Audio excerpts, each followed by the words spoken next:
राज्यपाल जी ने कहा था कि विकलांगों के लिए हमारा दरबार खुला है, लेकिन आज उनका दरबार नहीं खुला तो हम कैसे मान लें? गलती का उनकी गलती हुई है, हम उसका भुगतान कर रहे हैं। 8 नंबर वाले अगर सफल हैं तो ये 47 और 40 वाले असफल क्यों हैं? आप रोज गलती करेंगे, आयोग में बैठे लाखों रुपया वेतन ले रहे हैं और आप रोज गलती करेंगे तो रोज कैसे माफ करेगा? हम लड़ेंगे इसके लिए। आगे सुनवाई जब तक नहीं होगी हम लोग अब यही जीपीओ पे बैठेंगे। नमस्कार, आप देख रहे हैं न्यूज स्टार 7 मीडिया और मैं हूं आपके साथ पीयूष तिवारी। अभी हमारे ठीक पीछे आप देख रहे होंगे प्रदर्शन में ओएस श्रेणी के अभ्यर्थी बैठे हुए हैं, लेखपाल अभ्यर्थी बैठे हुए हैं। ये लोग अपनी मांगों को लेकर के यहाँ पर प्रदर्शन कर रहे हैं, नौकरी दो, नौकरी दो। आपको बता दें कि करीब 1 साल से ये लोग लगातार प्रदर्शन कर रहे हैं अपने नौकरी को लेकर के। और यहाँ पर महागठबंधन जो है, दिव्यांग महागठबंधन की जो अध्यक्ष है वो भी यहाँ पर बैठे हुए हैं। बात करने के लिए हम कोशिश करते हैं और इनसे बात भी करते हैं क्या कुछ है और क्या मामला है। क्या नाम है आपका? वीरेंद्र कुमार, महासचिव दिव्यांग महागठबंधन। आज महामहिम राज्यपाल जी से हम लोग न्याय की भिक्षा मांगने आए। हम लोग महामहिम के दरवाजे पर पहुंच गए थे, लेकिन पुलिस ने हम लोग को पकड़ करके यहाँ बैठा दिया है गांधी प्रतिमा पे। प्रशासन के लोग कह रहे हैं कि अभी महामहिम जी से वार्ता के लिए बात चल रही है और अभी आपको मैसेज करते हैं।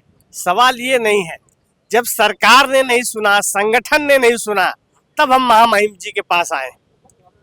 और महामहिम जी भी अगर हमारी नहीं सुनेंगी तो हम किसके पास जाएंगे? कौन सी मांगे हैं, किन चीज मांगे? देखिए, मांगे तो 14 हैं, लेकिन जो 3 प्रमुख मांगे हैं, मुख्य सेविका पद के जो अभ्यर्थी हैं और लेखपाल पद के अभ्यर्थी हैं, इनके जो है चलन क्रिया वाले दिव्यांगों को विज्ञापन जारी किया गया। विज्ञापन जारी करने के बाद पेपर हुए, बच्चे पास हुए। एक में आपने कह दिया नॉट क्वालिफाइड और एक में कह दिया आप अक्षम हैं।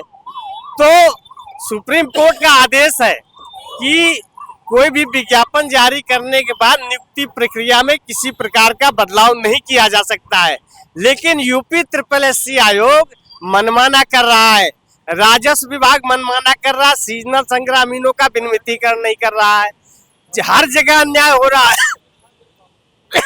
इसलिए जो है हम लोग प्रोटेस्ट कर रहे हैं, आंदोलन कर रहे हैं। आप देख रहे हैं कि पिछले 1 साल से लेखपाल अभ्यर्थी आंदोलन कर रहे हैं।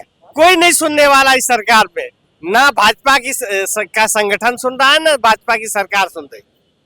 इसलिए हम आंदोलन पे हैं। बिल्कुल, ये लोग लेखपाल अभ्यर्थी हैं जो कि एग्जाम देते हैं, क्वालिफाई करते हैं एग्जाम और फिर उसके बाद जो है इनकी ज्वाइनिंग नहीं होती है। और ये लोग लगातार 1 साल से हड़ताल पे बैठे हुए हैं, अपनी मांगों को लेकर के प्रदर्शन कर रहे हैं और कहीं न कहीं भूख हड़ताल पे भी बैठे थे। और भी लोग हमारे साथ हैं, बात करने के लिए बात करने की कोशिश करते हैं।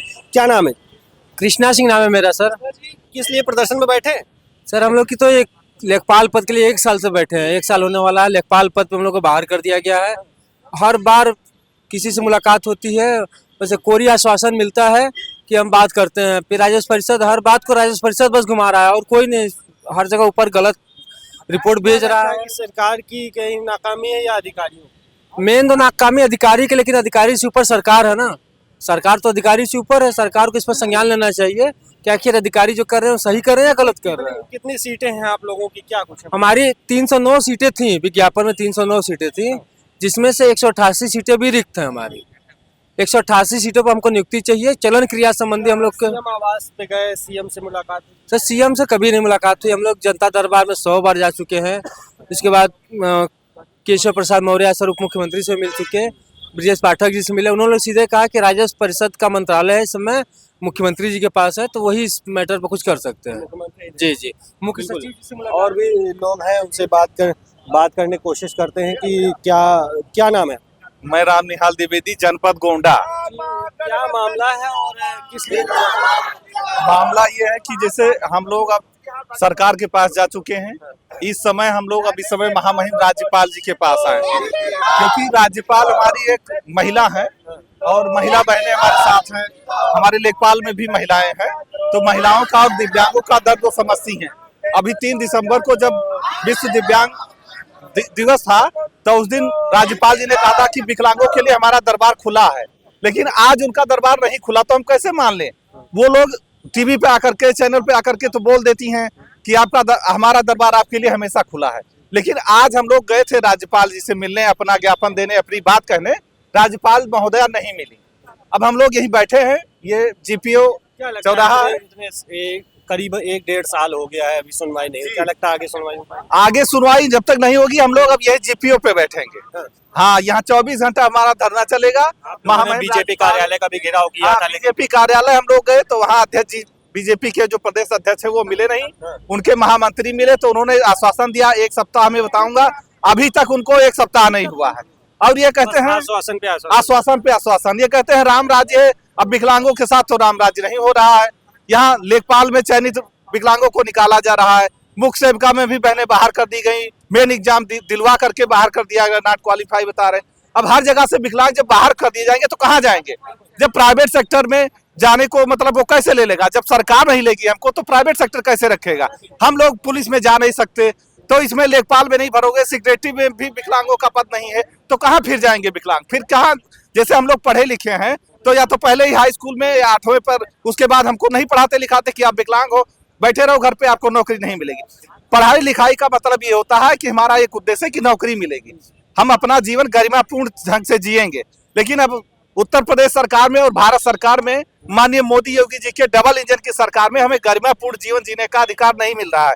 तो ये हमारा फंडामेंटल राइट्स था, हम इसलिए अपना अधिकार मांग रहे हैं और मांगेंगे। जब तक सरकार नहीं मानेगी तब तक हम वो लोग भी यहाँ से नहीं हटेंगे। बिल्कुल अपना अधिकार मांग रहे हैं और भी लोग बात करने के लिए बात करते हैं। क्या नाम है जी? सर मेरा नाम तेज बहादुर प्रसाद है। बहादुर जी, मांगों को लेकर के लगातार आप लोग प्रदर्शन कर रहे हैं लेकिन कोई सुनवाई नहीं हो रही है। आज फिर से एक बार प्रदर्शन किए, बीजेपी घिराव हुआ, वहाँ पे भी कोई सुनवाई नहीं, आश्वासन क्या सुन, क्या लगता है मिलेगी नौकरी?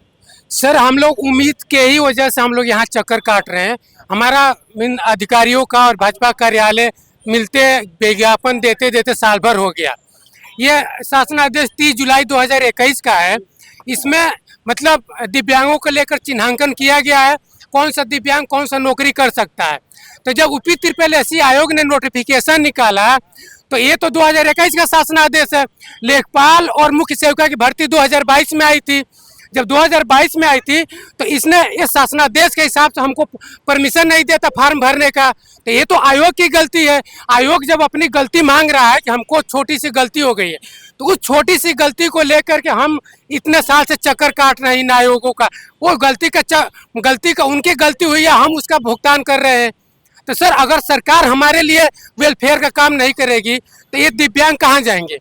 हमारा 4% रिजर्वेशन है, मतलब 4% रिजर्वेशन दिया जा रहा है। एक तो मिल नहीं रहा है इस सरकार में और एक बार फिर जो मिला है, आप लोगों ने क्वालिफाई किया एग्जाम पे, उसके बाद हाँ हम लोगों ने उसका प्री दिया है, मेंस क्लियर किया है, डॉक्यूमेंट्स वेरिफिकेशन कराया है। इस सारे प्रोसेस होने के बाद आज हमारा रिजल्ट रोक दिया गया है।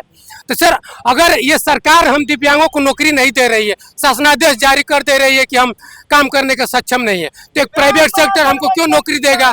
किस हिसाब से देगा? अब सरकार पेंशन 1000 रुपया दे रही है। सरकार के सारे अधिकारी कह रहे हैं कि जाओ तुम हाई कोर्ट लड़ो, सुप्रीम कोर्ट लड़ो। अब 1000 रुपया में हम अपना पेट पाले, पढ़ाई लिखाई करें, खर्चा चलाएं कि घूम घूम के न्यायपालिका का लड़ाई लड़े। दिव्यांग लोग हैं, उनको आश्वासन दे दिया जाता है कि कोर्ट जाइए, वहाँ कोर्ट पे लड़ाई।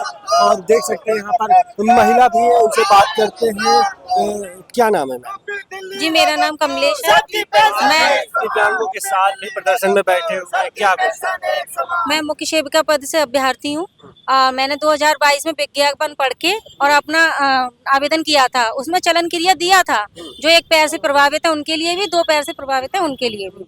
और हम ये 3 साल से प्रक्रिया में उम्मीद लगा के बैठे थे, हमने एग्जाम भी दिया और हम क्वालिफाई और जो हुए हैं उनसे नंबर ज़्यादा है हमारे। 8 नंबर वालों को लिया गया है और हमारे 40, 50, 47 इन नंबरों को छोड़कर हमें नॉट क्वालिफाई बताया गया है और कहा गया है कि आप सक्षम नहीं हो, आप नॉट क्वालिफाई हो। 8 नंबर वाले अगर सफल हैं तो ये 47 और 40 वाले असफल क्यों हैं? ये हम आयोग से पूछना चाह रहे हैं। ये आयोग की गलती में हम क्यों हर्जाना भरें? 3 साल से हम उम्मीद लगा के बैठे, हमारी ओवर एज हो रही है और हमारे साथ ये अन्याय हो रहा है। हमें न्याय चाहिए महामहिम राज्यपाल जी से। जी एक जानकारी चाहिए थी, क्या ये जो दिव्यांग है इसमें भी कुछ श्रेणी बनाई गई है? और इसमें भी मतलब उसी हिसाब से दिया जा रहा है, जो काम करने के सक्षम है, ये भी जानकारी मिल रही है कि श्रेणी बना दी गई है, ओएस श्रेणी वालों को नौकरी नहीं मिलेगी। नहीं नहीं, देखिए ये श्रेणियां है, जिसे अब ब्लाइंड है वो फोर्स में नहीं जा सकता, और जो आर्थोपेड के लिए हैंडीकैप्ड है फोर्स में नहीं जा सकता है।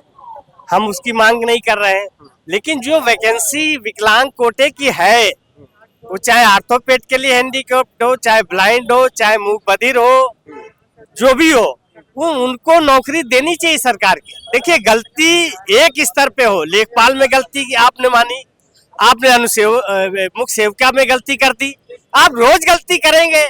आयोग में बैठे लाखों रुपया वेतन ले रहे हैं और आप रोज गलती करेंगे तो रोज कैसे माफ करेगा? हम लड़ेंगे इसके लिए भाई, हम लड़ने के लिए आए हैं मैदान। जितने भी लेखपाल अभ्यर्थी हैं, इन्होंने एग्जाम दिया था और एग्जाम क्वालिफाई किए। एग्जाम क्वालिफाई करने के बाद इनको बता दिया जाता है जितनी भी इनके 309 सीटें थी, उनमें कुछ सीटों पर भर्ती हुई और उसके बाद 188 सीट ओएस श्रेणी की जो सीटें हैं वो इन लोगों को नहीं मिली है। और ये लोग लगातार करीबन 1 से 1.5 साल हो गया है प्रदर्शन इन लोगों का चल रहा है। लखनऊ में बीजेपी कार्यालय का भी घेराव हुए, कई मंत्रियों से भी मुलाकात हुई है, लेकिन इनकी कोई सुनवाई नहीं हुई। यहाँ पर महिलाएं भी हैं जो कि प्रदर्शन में बैठी हुई हैं और पुरुष भी यहाँ पर लेखपाल अभ्यर्थी हैं वो बैठे हुए हैं, लेकिन कोई भी सुनवाई नहीं हो पा रही। काफ़ी मंत्रियों से मिले, कई विधायकों से मिले, लेकिन इनकी आवाज़ जो है बस सरकार द्वारा जो है, जब कभी भी बीजेपी कार्यालय का घेराव होता है तो आश्वासन पे आश्वासन दे दिया जाता है, इन लोगों का कहना है। और इन लोगों ने सरकार पर भी आरोप लगाया है और सरकार से ज़्यादा कहीं न कहीं अधिकारियों पर आरोप लगाया है कि इनमें कहीं न कहीं जो है इसमें अधिकारियों की मिली भगत है। जो 188 सीटें नहीं मिली हैं, ये कहीं न कहीं लापरवाही अधिकारियों की बताई जा रही है। न्यूज़ स्टार 7 मीडिया के साथ कैमरा पर्सन अनिल पीयूष तिवारी। बने रहें न्यूज़ स्टार 7 मीडिया के साथ। हमें फॉलो करें यूट्यूब, इंस्टाग्राम, फेसबुक और ट्विटर पर। मिलते हैं अगले वीडियो में।